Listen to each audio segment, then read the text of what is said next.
కంచె చేను వేసినట్లుగా ఇవాళ తెలంగాణ రాష్ట్ర ప్రభుత్వం, ముఖ్యంగా ముఖ్యమంత్రి కనుసన్నల్లో పనిచేసేటువంటి కొంతమంది పెద్దలు ఇవాళ సినిమా పరిశ్రమ పైన పెద్ద ఎత్తున ఇవాళ జులుం చలాయిస్తూ ఉన్నారు. అదిరించా, బెదిరించా, నయాన్న, భయాన్న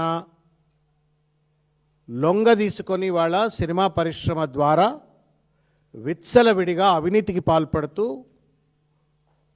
డబ్బులు దండుకుంటున్నట్లుగా స్పష్టంగా కనబడతా ఉంది. నచ్చిన వాడికి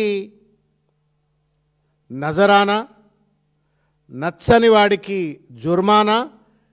ఇది రేవంత్ రెడ్డి గారి యొక్క నయా ఫర్మాన్ లెక్క ఈరోజు వ్యవహరిస్తున్నటువంటి ఒక తీరు నవ్వాలనా ఏడవాలనా, ఇటువంటి భావదారిద్ర్యంతో ప్రతి దాంట్లో కూడా కమిషన్లు దండుకోవాలా అనేటువంటి ఒక నీచ వైఖరి ఉన్నటువంటి ఒక పెద్ద మనుషులు ఇవాళ ప్రభుత్వాన్ని నడుపుతూ ఉన్నారు. ముఖ్యమంత్రి కుర్చీలో కూర్చున్నారు అనటానికి చూస్తూ ఉంటే చాలా బాధ కలుగుతున్నటువంటి ఒక పరిస్థితి.